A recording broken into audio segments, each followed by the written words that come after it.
안녕하세요. 저는 갑작스럽게 남편을 잃고 홀로 두 아이를 키우고 있는 여자입니다. 이제 와서 남편이 세상을 떠난 것이 억울하다거나 하지는 않습니다. 인간의 운명이라는 것이 언제나 순서대로 되라는 법은 없으니까요. 다만 남편은 젊었을 때 가족을 위해 갖은 고생을 했고 그 덕분에 이제 좀 살만하다 싶어졌는데 풍족한 삶을 제대로 누리지 못하고 세상을 떠난 것이 못내 안타까울 뿐이죠. 제가 이렇게 사연을 보내게 된 것은 갑작스럽게 세상을 떠난 남편 때문이 아닙니다. 시댁 식구들, 그러니까 남편의 부모님과 형님 때문이에요. 겉모습이 사람이라고 모두가 사람다운 것은 아니라는 걸 시댁 식구들을 보고 알았습니다. 이제부터 그 인간들의 악마 같은 만행에 관해 썰맘 구독자분들께 얘기해드리겠습니다. 저와 남편은 꽤 젊었을 때 만나 결혼했습니다. 남편은 24살, 저는 22살 때였죠. 저는 작은 운송회사에서 격리를 보고 있었고 남편은 건설 현장에서 일하고 있었는데 아는 사람의 소개로 만나게 되었고 서로가 서로의 인연임을 알아보았습니다. 저는 집안도 별 볼 일 없고 가진 것도 없었어요. 아버지는 택시 운전을 하셨고 어머니는 전업주부셨죠. 먹고 살지도 못할 만큼 어려웠던 건 아니었지만 빈말로라도 넉넉하다고는 할 수 없었습니다. 저 또한 전문대를 나와 작은 회사에서 일하고 있었고요. 하지만 남편은 상황이 좀 달랐습니다. 가진 게 없는 건 저나 남편이나 마찬가지였지만 남편의 집안이 어려운 건 아니었어요. 남편의 어머니는 전업주부였지만 아버지가 중소기업의 준역이었거든요. 대기업처럼 연봉이 많은 것은 아니었지만 꽤 풍족했던 것만은 사실이었습니다. 하지만 두 아들 중 막내였던 남편은 그런 부모님의 지원을 하나도 받지 못했어요. 남편에게는 4살 많은 형이 하나 있었는데 어렸을 때부터 공부를 꽤 잘했다고 합니다. 따로 뭘 시키지 않아도 언제나 전교 1등을 놓치지 않았다고 하더라고요. 반면 남편은 공부에는 영 소질이 없었다고 합니다. 언제나 공부 잘하는 형과 비교당했기 때문에 남편도 노력을 많이 했다고 하더라고요. 하지만 일머리라는 게 있듯이 공부도 요령이 필요한데 남편에게는 그런 게 없었다고 해요. 아무리 날을 새며 공부해도 성적은 늘 제자리 걸음이었다더군요. 집안의 자식은 그 둘뿐인데 한 명은 손을 대지 않아도 전교 1등을 밥 먹듯 하고 다른 한 명은 아무리 노력해도 반에서 중간을 가지 못하니 시부모님의 지원이 자연스럽게 형에게 쏠렸을 겁니다. 그리고 남편은 자연스럽게 집안의 천덕꾸러기가 되었다고요. 그렇게 남편은 없는 사람 취급당하며 학창시절을 보냈고 등록금을 낼 돈이 없어 대학에 진학하지 못하고 곧바로 사회로 나왔습니다. 요즘은 더하지만 당시에도 고졸이 할 수 있는 일은 그렇게 많지 않았어요. 남편은 돈 되는 일이라면 닥치는 대로 하면서 돈을 모았다고 합니다. 그러다 우연히 건설 현장 일을 시작하게 되면서 자기 천직을 찾았지요. 그렇게 저희는 철없을 때 만나 일찍 결혼했습니다. 서로 가진 것은 없었지만 함께 있으면 든든했고 어떤 어려움이 닥쳐도 이겨낼 수 있을 것만 같았습니다. 다만 다른 사람들처럼 모두의 축복을 받는 결혼은 아니었어요. 저희 부모님이야 당연히 좋아하셨지만 시부모님은 그렇지 않았습니다. 정확히는 아예 관심 자체가 없었다고 하는 게 맞겠네요. 몇 번을 찾아가 부탁드린 덕에 상견례를 치르고 예식까지 올리긴 했지만 결혼 준비 과정에서 시부모는 어떤 관여도 하지 않았습니다. 심지어 결혼식에도 참석하지 않겠다는 걸 남편이 사정사정해서 참석하게 했을 정도였네요. 결혼 후 저희는 작은 원룸에 살면서 열심히 돈을 모았습니다. 남들이 보기엔 참 보잘것없고 빈곤한 삶이었지만 저희에게는 꿈이었어요. 건설 현장에서 일하던 남편은 언젠가 자기 사업을 하고 싶어 했습니다. 남편은 22살 때부터 건설 현장에서 일했는데 어느 순간부터 어떻게 하면 돈을 벌 수 있을지가 보이더래요. 어디에 건물을 올려야 부가가치가 높을지, 어떤 건물을 지어야 이목을 끌 수 있을지가 보이더랍니다. 다만 가진 게 없어서 시작을 못하고 있었을 뿐이었죠.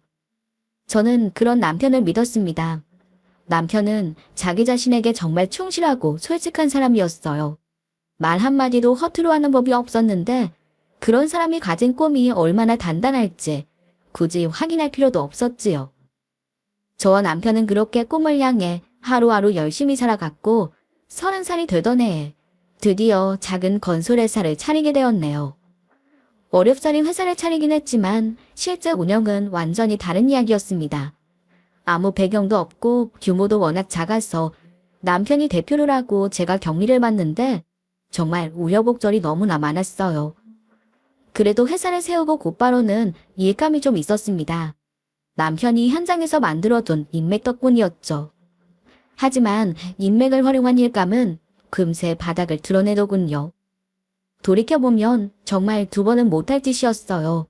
일감이 없어 거의 반년 가까이 모아둔 돈을 까먹으며 살기도 했고 발주처가 부도나는 바람에 공사 대금을 받지 못해서 거액의 빚을 진 적도 있었어요. 어렵사리 들여온 수입자재에 문제가 생겨 전부 폐기했던 일도 있었고 인부들이 단체로 공사를 거부해서 현장이 완전히 멈춰버린 적도 있었습니다. 그 모든 일을 다 이야기하자면 아마 끝도 없을 거예요. 그렇게 저희 부부는 죽을 둥 살둥 해가면서도 어떻게든 회사가 쓰러지지 않도록 노력했습니다. 20대 후반만 해도 새카맣던 남편의 머리카락이 30대 중반이 되면서 온통 흰머리로 변해버릴 정도였으니 더 설명할 필요도 없을 겁니다. 그래도 저희 부부는 쓰러지지 않았습니다. 갖은 고생을 하면서도 어떻게든 다시 일어났고 이젠 정말 끝장이라고 할 때도 포기하지 않았어요. 그렇게 10년을 견디고 나니 어느 순간 회사가 성장해 있고 안정권에 들어가 있더군요. 남편과 저 단 둘밖에 없던 회사에 수십 명의 직원들이 생겼고 일감이 없어 걱정하던 때가 무색하게 몇 달치 스케줄이 빡빡하게 채워졌습니다. 대기업에 비할 바는 아니었지만 나름 업계에선 이름이 알려졌고 그때쯤 되어서야 저희 부부의 삶에도 여유가 생기게 되었습니다. 한번 회사가 자리를 잡으니 재산이 불어나는 게 눈에 보일 정도였어요. 전세를 전전하던 저희 부부가 어느새 공동명의 아파트를 갖게 되었고 수도권의 아파트를 갖기가 무섭게 곧 강남의 아파트를 매매로 사게 되었습니다. 하는 일이 건설업이다 보니 아무래도 부동산과는 뗄래야 뗄 수 없는 관계인데 여기저기 공사를 하며 알아둔 곳에 조금씩 땅을 사두었더니 어느새 올라서 큰 돈을 벌게 되었죠. 원룸에서 불에 끼며 살던 때가 꿈처럼 느껴질 정도로 저희 부부는 많은 돈을 벌었습니다. 그리고 그때부터 시댁의 빈대짓이 시작되었죠. 저희 부부가 자리를 잡기 전, 그러니까 회사가 넘어가네 만회하고 있을 때도 시댁은 전혀 아는 체를 하지 않았습니다. 직원들 월급은커녕 당장 사무실 임대료도 못 내게 생겼을 때 대기업에 다니는 아주버님께 보험을 부탁드린 적이 있었어요. 아주버님은 한번 알아보겠다고 하셨는데 아주버님과 헤어지고 10분이 채 지나지 않아서 시어머니에게 전화가 왔습니다. 예, 너 큰애한테 돈 빌려달라고 했니? 아, 네. 지금 회사 사정이 너무 어려워서요. 그래도 지난달에 마무리된 공사 대금이 다음 달엔 들어올 테니 딱 한 달만 시끄럽다. 어디 같지도 않은 사업한답시고 우리 큰애한테 빌붙으려 그래? 빌붙는 게 아니라요. 저희가 정말 급해서 그래요. 은행에도 알아봤지만 더는 대출도 안 된다고 하고 제발 한 번만 도와주세요. 누가 너희 보고 사업하라고 칼 들고 협박하니. 깜냥도 안 되는 것들이 사업한다고 거들먹거리다가 지풀에 고꾸라지는 걸 그걸 왜 도와줘? 택도 없는 소리 하지도 말아라. 어머님, 저희 이번 고비 못 넘기면 정말 회사 넘어가요. 저희도 저희지만 직원들은 어떻게 해요? 그거야 니들 사정이지. 왜 자꾸 그걸 우리 집안에 떠넘기려고 하냐고. 내가 분명하게 얘기하는데 너희들 우리 집안에서 10원 한 장 도움받을 생각 마라. 그냥 남남이라고 생각하라고. 은행에서도 그렇게까지 매몰차게 내치지는 않았는데 시어머니는 정말 가족의 정이라고는 눈꽃만큼도 느껴지지 않을 만큼 차갑게 저희 손을 내쳤습니다. 물론 가족끼리 돈 빌려주는 게 잘하는 짓이 아니라는 건 잘 압니다. 하지만 그걸 알면서도 방법이 없어서 손을 벌린 거고 거절한다고 해서 마음이 상하지도 않았을 거예요. 누구나 다 각자 사정이 있는 거고 자기 앞가림 다 하면서 남한테 돈까지 빌려줄 수 있는 사람이 많지는 않으니까요. 하지만 그런 걸 다 감안하더라도 시어머니의 반응은 너무했습니다. 그냥 사정이 여의치 않아서 못 도와준다고 하면 될 것을 시키지도 않은 사업을 해서 집안에 노를 끼친다라니. 그분들이 보기에 남편과 저는 집안의 짐일 뿐이었네요. 그 후로도 간혹 시댁 식구들과 연락을 주고받긴 했지만 기본적으로 시부모님과 아주버님은 저희 부부의 일에 일절 관심을 두지 않았습니다. 아니, 정확하게 말하자면 저희를 무시했어요. 저희가 어려울 땐 남들보다 더 철저하게 모른 척했고 명절에 인사를 가도 길 지나가는 사람 대하듯 대면대면했죠. 그런데 회사가 살아나고 저희 부부에게 경제적인 여유가 생기면서 시댁 식구들이 돌변했습니다. 평소 제가 먼저 전화해도 잘 연결되지 않던 시어머니가 하루는 먼저 전화를 했더군요. 어머님? 어쩐 일이세요? 어쩐 일이냐니? 내가 뭐 못할 때 전화했니? 아니요, 그런 말씀이 아니라. 쓸데없는 소리는 됐고 너희 이번 주말에 집에 좀 들러라. 시댁에요? 무슨 일이 있으세요? 너는 시댁에 꼭 무슨 일이 있어야 들러니? 아니요, 그런 게 아니라 평소 저희가 간다고 해도 못 오게 하셔서. 그래서 지금 안 오겠다는 거니? 아니요. 가겠습니다. 생전 연락도 안 하던 사람이 먼저 전화한 것도 의아했지만 이유도 없이 집으로 찾아오라고 하니 어쩔 수 없이 고개를 갸웃거릴 수밖에 없었습니다. 하지만 이미 가겠다고 했으니 남편에게도 이야기했죠. 그러자 남편은 모처럼 환하게 웃더군요. 어머니가 먼저 오라고 하셨다고? 그렇다니까. 참 별일이지. 그러게. 그래도 난 기분이 좀 좋네. 뭐가 기분이 좋아? 난 내가 우리 집안에서 없는 사람 취급받는다고 생각했거든. 근데 어머니 반응 보니까 그런 건 아니었나 봐. 참, 당신도. 내일은 백화점에 좀 들러야겠어. 식구들 선물도 좀 사고 그래야지. 무슨 소풍 전날처럼 기대되네. 남편은 시어머니가 먼저 오라고 했다는 사실 자체만으로도 너무나 행복했습니다. 하지만 전 그 모습이 너무 안타까웠어요. 남도 아니고 자기 친어머니가 오라고 했다는 사실만으로 그렇게 좋아한다는 건 그만큼 남편이 식구들에게 무시당하고 있었다는 뜻이기도 했으니까요. 물론 남편에게 그런 내색은 절대 안 했지만 안타까운 마음은 감출 수가 없었습니다. 그런데 오랜만에 만난 시댁 식구들의 반응은 저나 남편의 생각과는 전혀 달랐습니다. 어머니, 이거 받으세요. 어머니 가방 하나 샀어요. 남편은 시댁에 도착하자마자 선물 보따리를 풀어놓았습니다. 시아버지에게는 구두를, 시어머니에게는 가방을, 그리고 아주버님에게는 지갑을 선물했죠. 하나같이 무척 비싼 명품들이었습니다. 그런데 선물을 받은 시어머니의 반응이 영 이상했습니다. 너는 왜 시키지도 않은 선물을 사오니? 가방? 이깟 가방으로 뭐 어쩌라고? 가방이 마음에 안 드세요? 이거 비싼 거예요. 명품이라고요. 너 지금 애미 앞에서 돈 자랑이라도 하려는 거니? 일 없다. 먹지도 못하는 가방으로 뭘 어쩌라고? 선물 살 돈 있으면 그냥 돈으로 줘라. 네, 돈이요? 그간 저희 부부가 시부모님께 용돈을 안 드린 건 아니었습니다.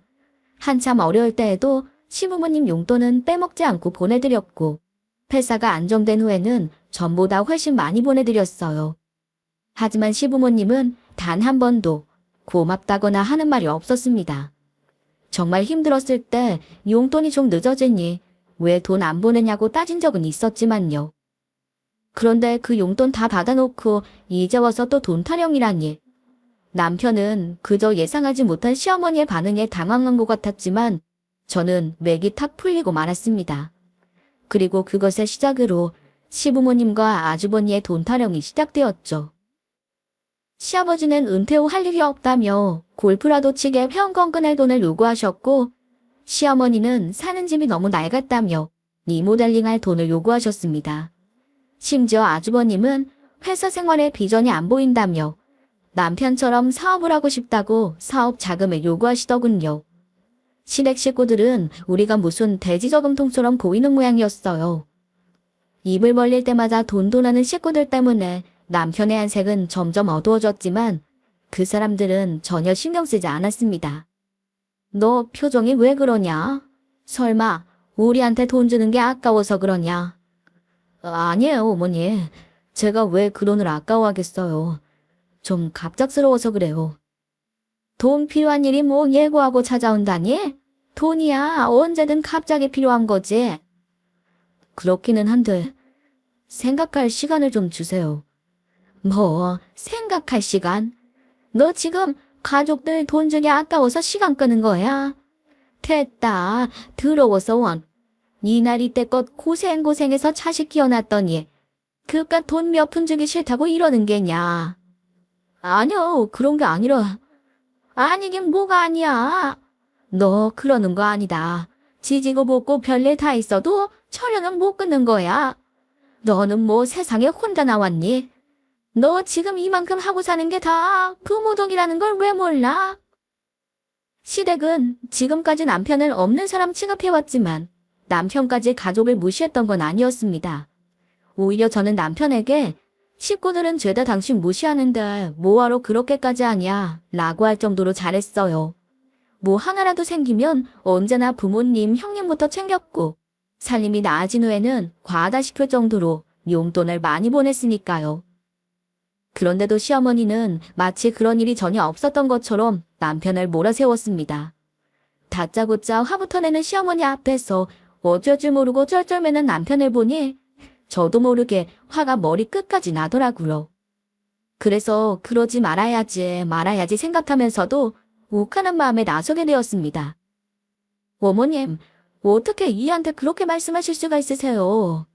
이가 가족들한테 소홀히 하는 거 보셨어요? 직원들 월급도 못 주고 있을 때도 어머님 용돈부터 챙겨드렸잖아요. 모르시는 것도 아니고 다 아시면서 어떻게 이한테 그렇게 말씀하실 수가 있으세요? 돈이요? 이번 달에도 용돈으로 벌써 200만 원이나 보내드렸어요. 그거 우리 회사 막내 직원 한 달 월급이에요. 그만한 돈을 보내드렸는데 무슨 또 돈을 드려요? 뭐가 어째? 이것들이 오냐오냐 하니까 아주 고마의 길을 우습게 알고 나이도 먹을 만큼 먹었고 이제 사람 구실 좀 하나 싶어서 불렀더니 너희들 아주 근본부터 글러먹었구나. 내 집에서 당장 나가. 그렇게 저희 부부는 시댁에 제대로 발도 못 붙이고 쫓겨나고 말았습니다. 정말 적반하장이라는 말이 딱 어울리는 상황이었지만 가족에게 인정받는 게 평생의 수건인 남편에게는 큰 상처가 된 모양이었어요. 그날 이후로 안색은 늘 어둡고 말수도 훨씬 적어졌으니까요. 그렇게 당하고도 끝내 미련해버리지 못한 남편이 너무나 답답하고 한편으로는 또 안타까웠지만 가만히 두고 볼 수는 없었습니다. 그래서 남편을 붙잡고 이야기했죠. 여보, 그날 일이 그렇게 맘에 걸려? 당신은 당신 할 노릇 다 했잖아. 어머님이 억지 부리시는 거라는 거 당신도 다 알면서 왜 그렇게 미련을 못 버려? 내가 그 갖은 고생을 하면서도 왜 회사를 일으키려고 했는지 당신도 잘 알잖아. 나 정말 인정받고 싶어. 평생 없는 사람 취급받았으니 이제라도 제대로 아들 대접 받고 싶다고. 그게 꼭 돈으로 해결해야 하는 문제야? 애초에 어머님이 그런 식으로 나오시는 것부터가 문제인 거잖아. 그건 나도 아는데 그래도 어머니가 그렇게까지 말씀하시는데 해드리는 게 자식된 도리인 것 같아서 영 맘에 걸려. 사업할 때는 누구보다 엄격하고 칼 같은 사람이지만 유독 가족 이야기, 부모님 이야기만 나오면 남편은 이성적인 판단을 하지 못했습니다. 그걸 너무나 잘 알았기에 어쩔 수 없이 남편에게 이야기할 수밖에 없었죠. 당신이 그렇게까지 얘기하는데 뭘 어쩌겠어. 그래도 당신이 고생한 덕분에 우리 식구 이만큼 먹고 살게 됐으니까 당신 마음대로 해. 대신 이거 하나만 약속해줘. 무슨 약속? 멍청이처럼 시댁에서 요구했다고 한도 끝도 없이 도와주지 마. 당신 사업가잖아. 딱 선을 정해놓고 그 안에서만 도와주라는 거야. 알겠지? 알겠어. 그 후 남편은 곧바로 시어머니에게 전화를 걸어 긴 통화를 하더군요. 듣고 있으면 속이 터질 것 같아서 아예 다른 방으로 들어와 버렸는데 나중에 얘기를 들어보니 결국 돈 보내달라는 이야기였더라고요. 그래서 그러라고 했습니다. 차라리 돈으로 해결되면 좋겠다는 생각으로요. 제 허락이 없었어도 남편은 돈을 보내줬을 겁니다. 그런데 제 허락까지 떨어졌으니 마음 놓고 돈을 보내기 시작했어요. 그렇다고 달라는 대로 마구잡이로 보낸 건 아니었습니다. 남편은 저와 한 약속을 잊지 않았고 시댁 식구들의 요구가 너무 과하다 싶으면 적당한 선에서 잘랐습니다. 그렇게 해도 매달 시댁 식구들에게 나가는 돈이 적진 않았지만 남편이 가진 콤플렉스에 비하면 어찌어찌 감내할 수 있는 수준이었네요. 하지만 사람의 욕심은 끝이 없더군요. 시댁에서도 얼핏 말이 나오긴 했었는데 정말로 아주버님이 사업을 하겠다며 회사를 때려치운 것이었습니다. 남편 이야기를 들어보니 무슨 계획을 가지고 그만둔 것도 아니었어요. 그저 막연하게 사업 아이템을 하나 잡아놓고 무작정 뛰쳐나온 것이었죠. 철저하게 준비해도 위태로운 것이 사업인데 제대로 된 계획도 없이 시작했으니 당연히 좌충우돌할 수밖에 없었습니다. 그렇게 아주버님은 사업을 시작한 지 딱 반년 만에 초기 자본금을 전부 날려먹었습니다. 그러자 여지없이 남편에게 돈을 요구하더군요. 참 뻔뻔하죠. 저희가 힘들 때는 시어머니를 앞세워서 매몰차게 거절하더니 자기가 어려워지니까 무슨 맡겨놓은 돈 찾아가는 사람처럼 당당하게 남편에게 돈을 요구했습니다. 그것도 무려 10억이나 되는 큰돈을 말입니다. 지금도 기억나는 게 그날 아주버님이 저희 집에 찾아와 남편에게 다짜고짜 10억을 요구했어요. 상황이 그쯤 되니까 착하던 남편도 황당해하더군요. 아주버님이 마치 자기가 남편을 키운 것처럼 되지도 않는 소리를 늘어놓는 동안 남편은 한참 고민하더니 어렵사리 입을 열었습니다. 형, 3억은 해줄 수 있어.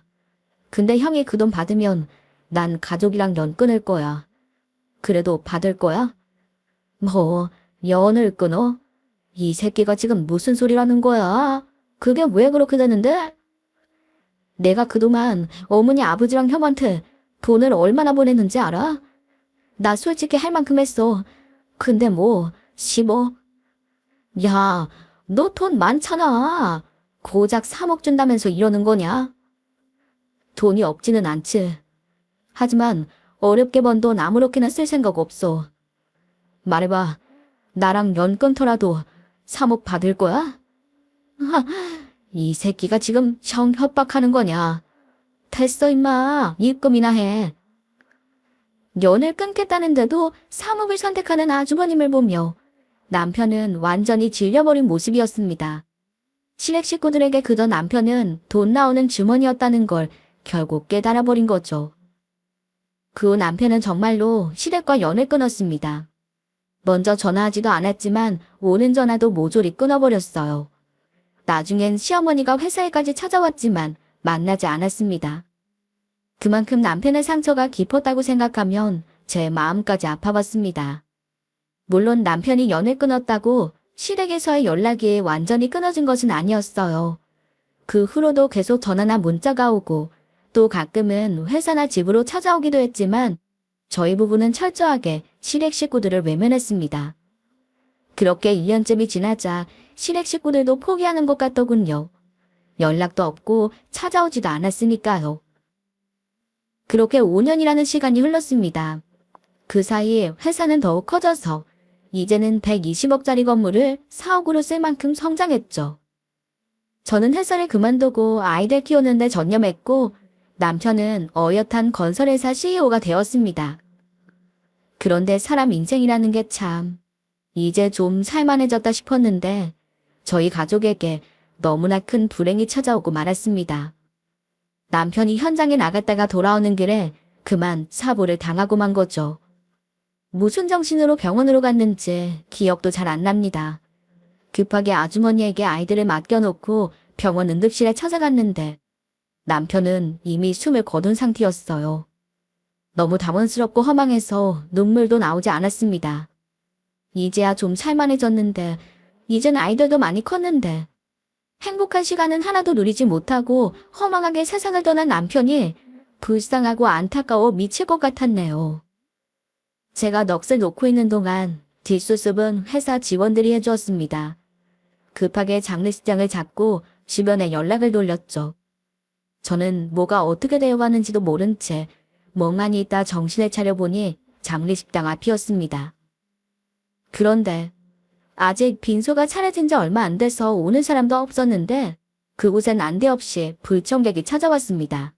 바로 시댁 식구들이 들이닥친 것이었어요. 자기 아들의 빈소인데도 시어머니는 아들부터 찾는 게 아니라 돈부터 찾았습니다. 우리 아들 재산 다 어딨어? 빨리 우리 아들 유산 내놔. 그 모습을 보는데 그동안 억눌러왔던 분노가 한꺼번에 터져나왔습니다. 어디서 그런 기력이 나왔는지 저도 모르게 고래고래 소리를 질렀죠. 야, 이 인간 같지도 않은 것들아. 지금 여기서 돈 얘기가 나와. 이게 어디다 대고 반말이야. 야, 너 같은 거 필요 없으니까 가서 돈 가져와.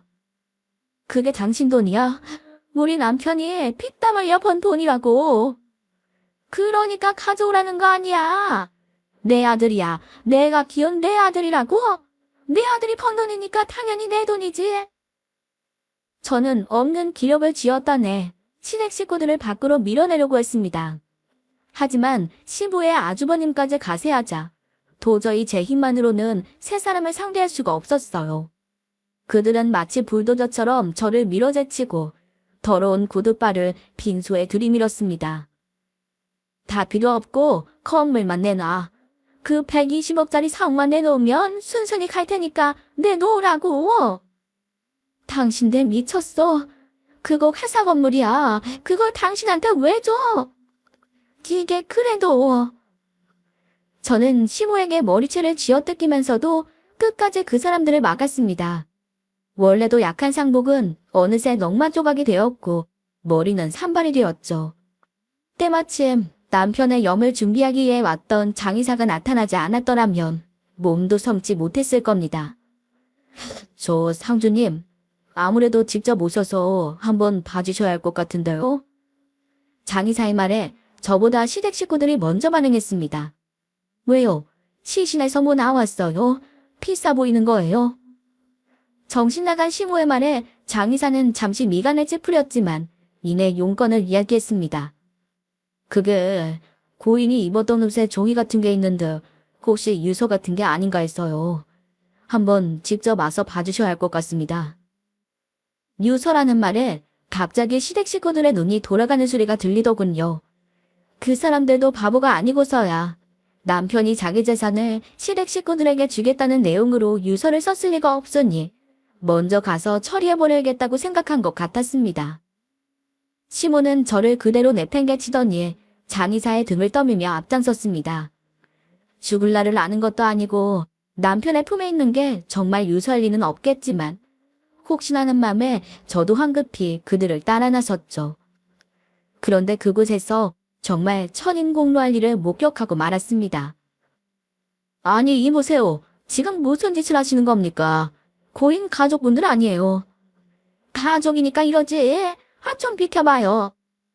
시모는 눈까지 뻘개진 채 미친 사람처럼 남편의 시신 이곳저곳을 더듬었습니다. 아무리 돈이 좋아도 그렇지 다른 사람도 아니고 자기 아들 시신을 욕보이는 시모가 제 눈에는 사람처럼 보이지 않았어요.